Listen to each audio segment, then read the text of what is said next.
नमस्कार, एसजीसी के digital platform पर आप सभी का स्वागत है। आज हम लोकसभा और उसकी संरचना के संबंध में अध्ययन करेंगे। जैसे कि आपको पता है कि संसद के मुख्य रूप से 3 पार्ट हैं: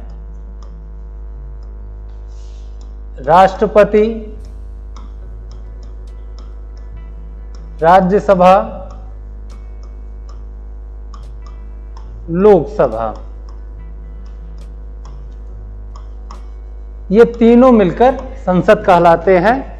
राष्ट्रपति के संबंध में हम लोग चर्चा कर चुके हैं, आगे राज्यसभा के बारे में हम चर्चा करेंगे। आज हम लोग लोकसभा से संबंधित तथ्यों का अध्ययन करेंगे। तो आइए आगे बढ़ते हैं।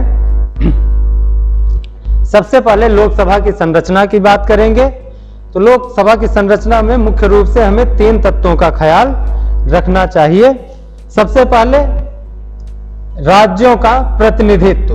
राज्यों का प्रतिनिधित्व से तात्पर्य है कि लोकसभा में कुछ निश्चित सीटें हैं जो राज्यों के लिए आरक्षित हैं।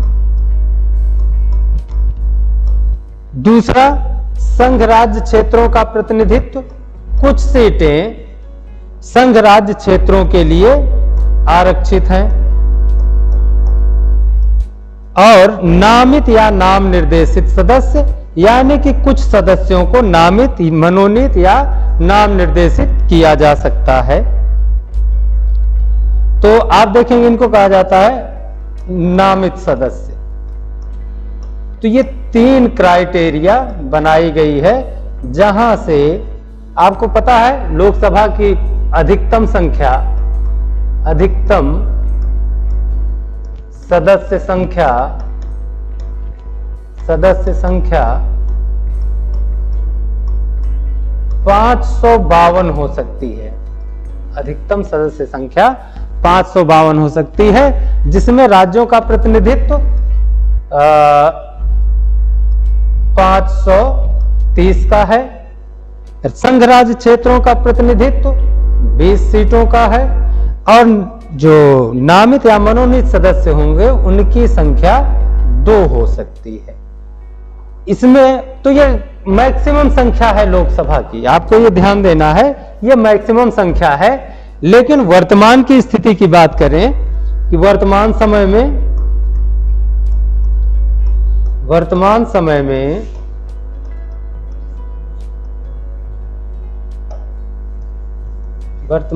में ये टोटल 552 नहीं है, ये अधिकतम संख्या बताई गई है। वर्तमान समय में टोटल 545 मेंबर हैं। चूंकि जहां पर हमने देखा कि संघ राज्य क्षेत्रों के प्रतिनिधित्व के लिए 20 सीटें आवंटित की गई हैं, लेकिन इनकी जनसंख्या कम होने की वजह से यहां से सिर्फ 13 मेंबर ही निर्वाचित होकर जाते हैं। नामित सदस्यों के संबंध में आपको जानना चाहिए कि 104वां संविधान संशोधन किया गया, संविधान संशोधन 2019, जिसके द्वारा ये जो 2 नामित सदस्य हैं ये कौन होते हैं? ये एंग्लो इंडियन होते हैं। एंग्लो इंडियन होते हैं। तो जो 2 ये नामित सदस्य हैं ये एंग्लो इंडियन होते हैं। और हमारे यहाँ जब संविधान लागू किया गया तो उसी के साथ ये व्यवस्था दी गई कि 2 एंग्लो इंडियन को लोकसभा में राष्ट्रपति मनोनीत कर सकता है प्रधानमंत्री की सलाह से। लेकिन 104 जो ये संविधान संशोधन 2019 में हुआ, उसके द्वारा जो ये मनोनीत 2 सदस्य थे, इनकी व्यवस्था को, यह व्यवस्था समाप्त कर दी गई।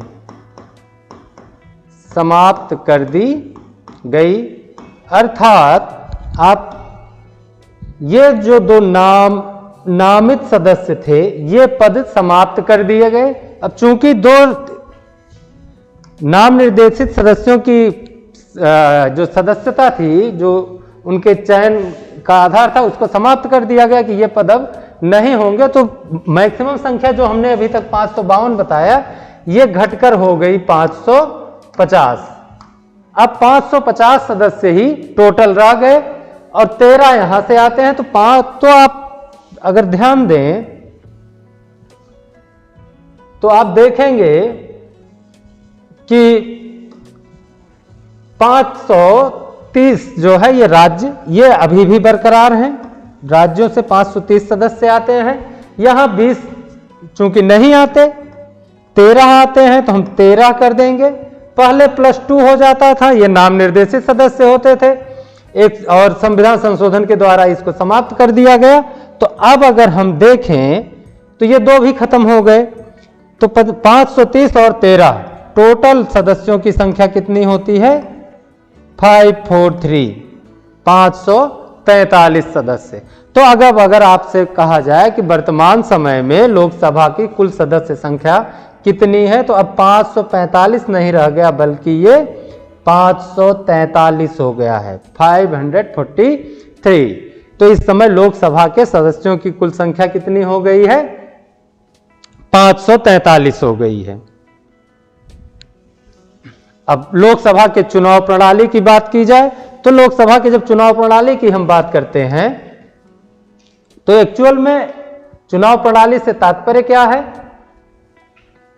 तो लोकसभा की चुनाव प्रणाली से तात्पर्य है कि लोकसभा के सदस्यों का चुनाव कैसे होता है। तो हमको यह पता चल गया कि लोकसभा के वर्तमान सदस्यों की कुल संख्या 543 हो गई है। अगर यही अधिकतम संख्या आपसे पूछा जाए, अधिकतम संख्या कितनी हो सकती है, तो पहले 552 था, अब कितना हो जाएगा? 550 हो जाएगा। तो 543 सदस्य हैं और लोकसभा के सदस्यों का निर्वाचन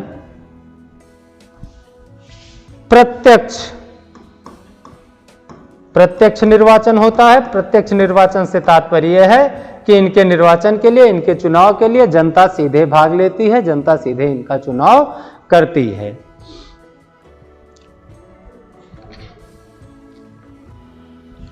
लोकसभा की चुनाव प्रणाली में सबसे पहले जो आपको जानना है, प्रादेशिक निर्वाचन क्षेत्र।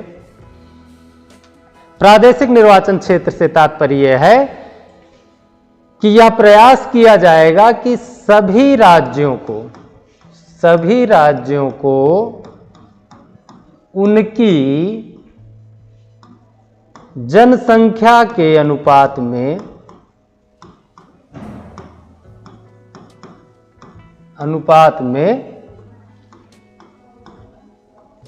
सदस्य पदों का आवंटन किया जाए। कि जिस राज्य की जितनी जनसंख्या है उसको उसी के अनुपात में, यह अनुपात से तात्पर्य है कि ताकि भारत के सभी राज्यों को समान रूप से प्रतिनिधित्व प्रदान किया जा सके। जिस राज्य की जनसंख्या कम होगी वहां पर सदस्यों की संख्या कम होगी, जिस प्रदेश की जनसंख्या अधिक होगी वहां सदस्यों की संख्या भी अधिक होगी। तो ये वास्तव में ये 2 स्तर पर होता है। एक तो जब हम पूरे देश के स्तर पर देखते हैं तो हम सभी राज्यों के बीच के अनुपात की बात करते हैं, और जब हम एक ही राज्य की बात करते हैं तो सभी निर्वाचन क्षेत्रों में अनुपात की बात करते हैं। तात्पर्य है कि एक ही प्रदेश में कई निर्वाचन क्षेत्र हैं, तो उन निर्वाचन क्षेत्रों में भी जो अनुपात है वो लगभग समान होना चाहिए। अनुपात का मतलब कि एक प्रत्याशी पर कितने मतदाता, इसका जो अनुपात है, एक प्रत्याशी पर कितने मतदाता होते हैं, यह अनुपात राज्य स्तर पर भी विभिन्न निर्वाचन क्षेत्रों में स्थापित किया जाना चाहिए। तो प्रादेशिक निर्वाचन क्षेत्र होता है। दूसरा, प्रत्येक जनगणना के बाद पुनः समायोजन होता है। जब हमारे यहाँ किसी जनगणना के सुसंगत आंकड़े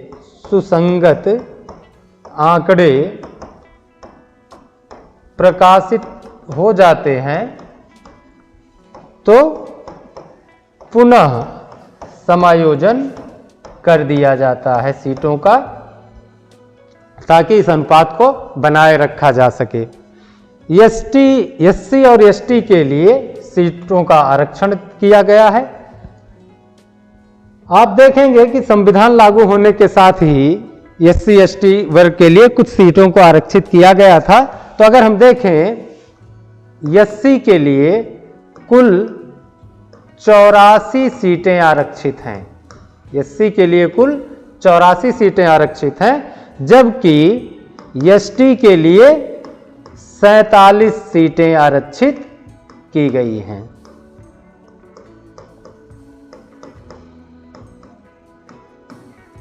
सीटें आरक्षित की गई हैं।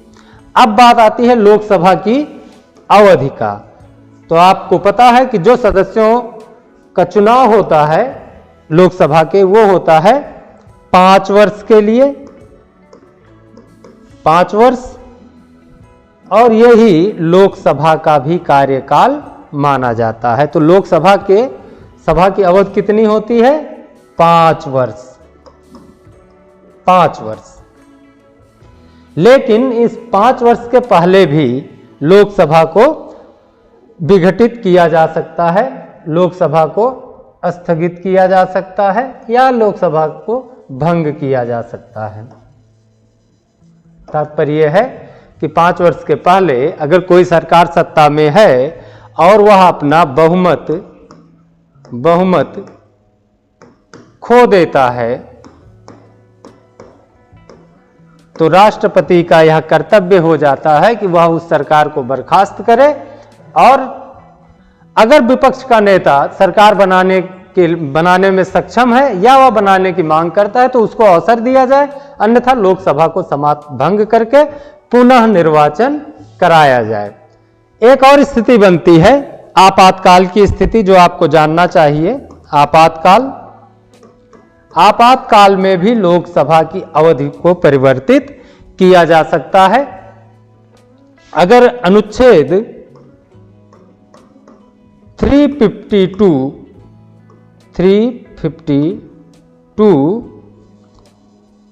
के अंतर्गत राष्ट्रीय आपात की घोषणा की गई है, राष्ट्रीय आपात लागू है, तो लोकसभा का कार्यकाल 1 वर्ष के लिए 1 वर्ष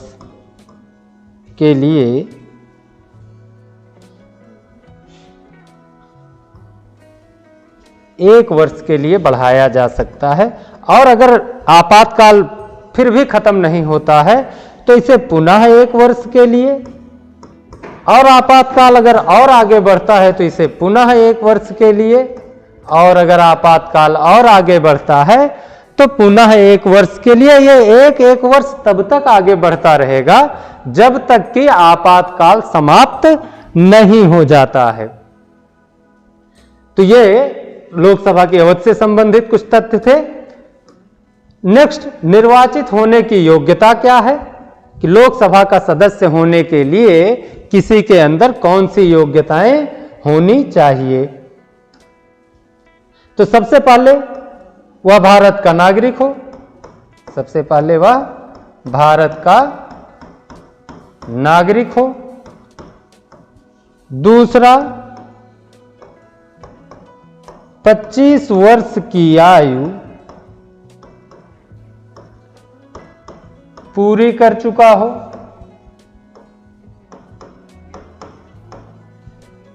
तीसरा,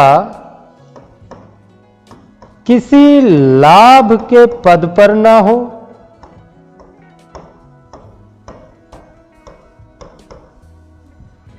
चौथा, पागल एवं दिवालिया घोषित न किया गया हो, और पांचवा, संसद द्वारा उसे निर्हरित घोषित न किया गया हो।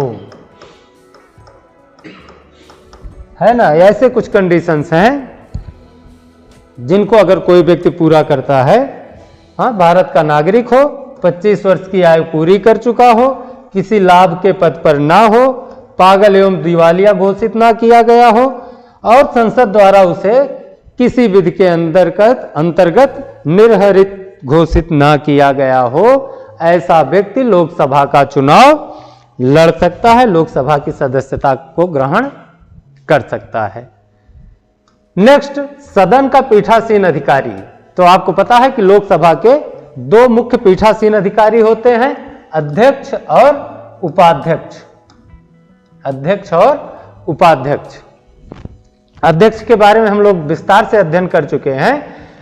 अध्यक्ष का निर्वाचन लोकसभा के सदस्यों के बीच से किया जाता है। जैसे आप देखेंगे कि राज्यसभा की जब बात की जाती है तो राज्यसभा का जो सभापति होता है वह कौन होता है? उपराष्ट्रपति। और उपराष्ट्रपति राज्यसभा का सदस्य नहीं होता है, जबकि लोकसभा अध्यक्ष लोकसभा का सदस्य होता है।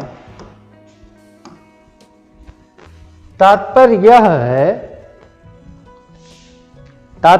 है कि अगर लोकसभा का अध्यक्ष है तो वह अध्यक्ष पद भी खो देगा, या आप दूसरे शब्दों में कहें कि लोकसभा का सदस्य ही लोकसभा अध्यक्ष बन सकता है, और इसका चुनाव लोकसभा के सदस्य अपने सदस्यों के बीच में से बहुमत के आधार पर करते हैं। यही सेम स्थिति उपाध्यक्ष की होती है। एक और व्यवस्था दी गई है भारतीय संविधान में, वो है कि 10 ऐसे सदस्यों का एक समूह बनाया जाता है कि यदि अध्यक्ष और उपाध्यक्ष दोनों उपलब्ध ना हो तो सदन के संचालन की जिम्मेदारी इन्हीं 10 व्यक्तियों में से राष्ट्रपति जिसे निर्देशित करता है वह उसका प्रयोग, उन शक्तियों का प्रयोग करेगा तब तक जब तक कि अध्यक्ष या उपाध्यक्ष अपना पदभार ग्रहण करने के लिए उपस्थित नहीं हो जाते हैं।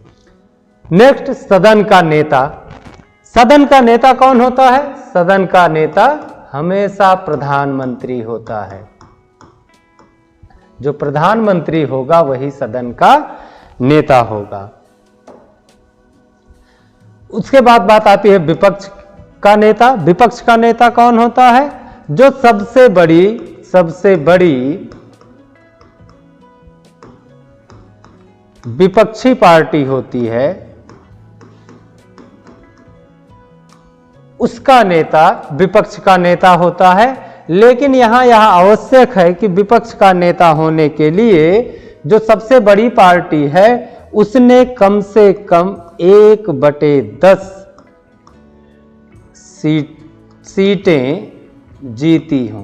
तात्पर्य यह है कि लोकसभा में उसके सदस्यों की संख्या कम से कम 1/10 होनी चाहिए। अगर 1/10 से उसके सदस्यों की संख्या कम है तो फिर वो विपक्षी पार्टी विपक्ष का नेता नहीं बन सकता। और ऐसी स्थिति आप जानते हैं कि एक बार आई है 2019 में, जब सबसे बड़ी पार्टी कांग्रेस थी, लेकिन चूंकि 1/10 का मतलब है लगभग 55 सीटें, जबकि कांग्रेस 55 सीटें जीत नहीं पाई। तो यह एक ऐसा समय था जब लोकसभा में विपक्ष का नेता अनुपस्थित था, अनुपलब्ध था। इसके बाद बात आती है सदन आहूत करना। सदन आहूत करना मतलब सदन की मीटिंग करना, सदन की बैठक करना। सदन आहूत करने का कार्य कौन करता है? राष्ट्रपति करता है। राष्ट्रपति जब चाहे। और ये दूसरी बात यह है कि यह 6 माह में एक बैठक आवश्यक है, अर्थात एक वर्ष में 2 बार। सामान्यतः आप देखेंगे कि सत्र 3 बार चलता है ना। सामान्यतया संसद का 3 बार सत्र चलता है। पहला बजट सत्र, मानसून सत्र और शीतकालीन सत्र। तो सामान्यतः 3 सत्र चलते हैं, लेकिन कम से कम एक वर्ष में 2 बार बैठक होना आवश्यक है। सत्रावसान की बात की जाए, सत्रावसान मतलब विघटन। आप जानते हैं कि लोकसभा एक निश्चित कार्यकाल के लिए गठित होती है और जो 5 वर्ष है, जैसे आप राज्यसभा के बारे में देखेंगे तो अस्थाई सदन है, उसका विघटन नहीं होता। सत्रावसान उसका भी होता है।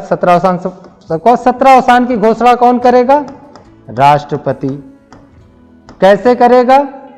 प्रधानमंत्री की सलाह से करेगा, है ना। प्रधानमंत्री की सलाह से करेगा।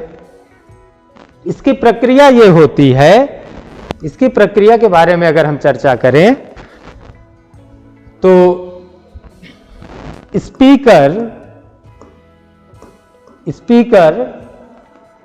सदन को अनिश्चित काल के लिए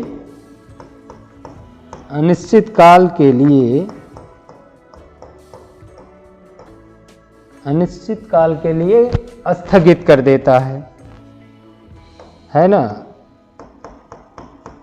अनिश्चित काल के लिए स्थगित कर देता है और इस स्थगन के बाद राष्ट्रपति सत्रावसान की घोषणा कर देता है। अब विघटन की बात करें तो हम लोग बात किए कि जैसे राज्यसभा है, तो राज्यसभा क्या है? राज्यसभा अस्थायी सदन है, जबकि लोकसभा विघटित हो सकती है और लोकसभा का विघटन भी राष्ट्रपति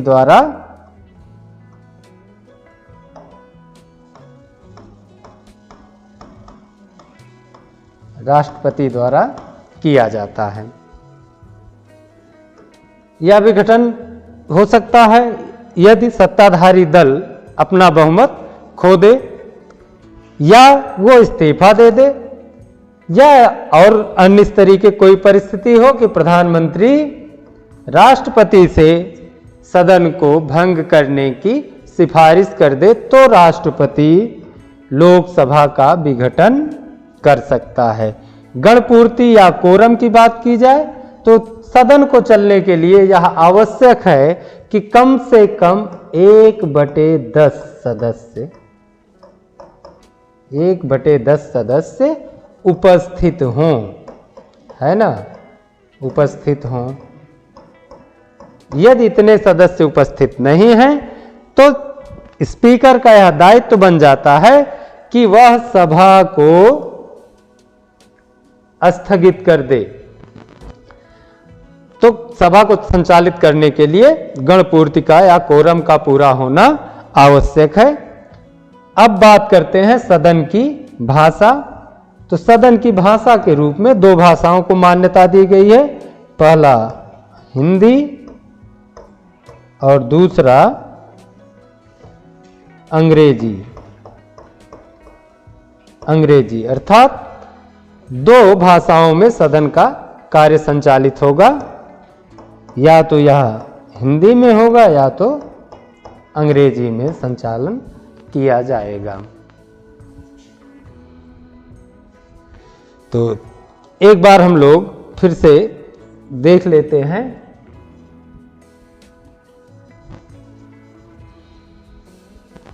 लोकसभा संसद के 3 अंग, राष्ट्रपति, राज्यसभा और लोकसभा। आज हम लोगों ने लोकसभा की बात की है। लोकसभा, एक चीज आपको जानना चाहिए कि लोकसभा कुछ विशेष गुण हैं जो लोकसभा को वास्तव में राज्यसभा से ज्यादा प्रभावशाली बना देते हैं। पहली चीज तो सरकार का जो निर्माण होता है, सरकार कैसे होता है? बहुमत से होता है। और यह बहुमत कहां होना चाहिए? लोकसभा में होना चाहिए। राज्यसभा में बहुमत पाने वाली पार्टी सरकार का निर्माण नहीं कर सकती है। आवश्यक है कि सरकार जो आएगी उसको बहुमत प्राप्त होना चाहिए, और वह बहुमत कहां होना चाहिए? लोकसभा में। लोकसभा को कुछ और नाम से भी कहा जाता है, इसे प्रतिनिधि सभा भी कहा जाता है, प्रतिनिधि सभा भी कहा जाता है, इसे लोकप्रिय सदन भी कहा जाता है ना। तो ये नाम भी इनके होते हैं, ये भी आपको जानना चाहिए। इसके बाद हम लोगों ने बात किया था लोकसभा की संरचना के संबंध में कि लोकसभा की संरचना कैसे होती। तो हमने देखा कि कुल 543 मेंबर वर्तमान समय में हैं। वर्तमान समय में कितने हैं? कुल 543 है ना, 543, 543 टोटल। 552 जो थे, अब इनकी संख्या कितनी हो गई? अब इनकी संख्या हो गई 550। तो अब अधिकतम सदस्यों की संख्या कितनी है? 550 है। और वर्तमान में एक्चुअल में संख्या कितनी है? तो वो 543 है। दो जो एंग्लो इंडियन की व्यवस्था की गई थी, इस व्यवस्था को समाप्त किया गया।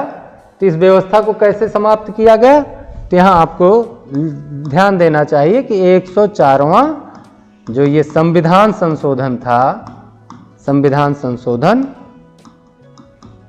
इनके द्वारा। और आगे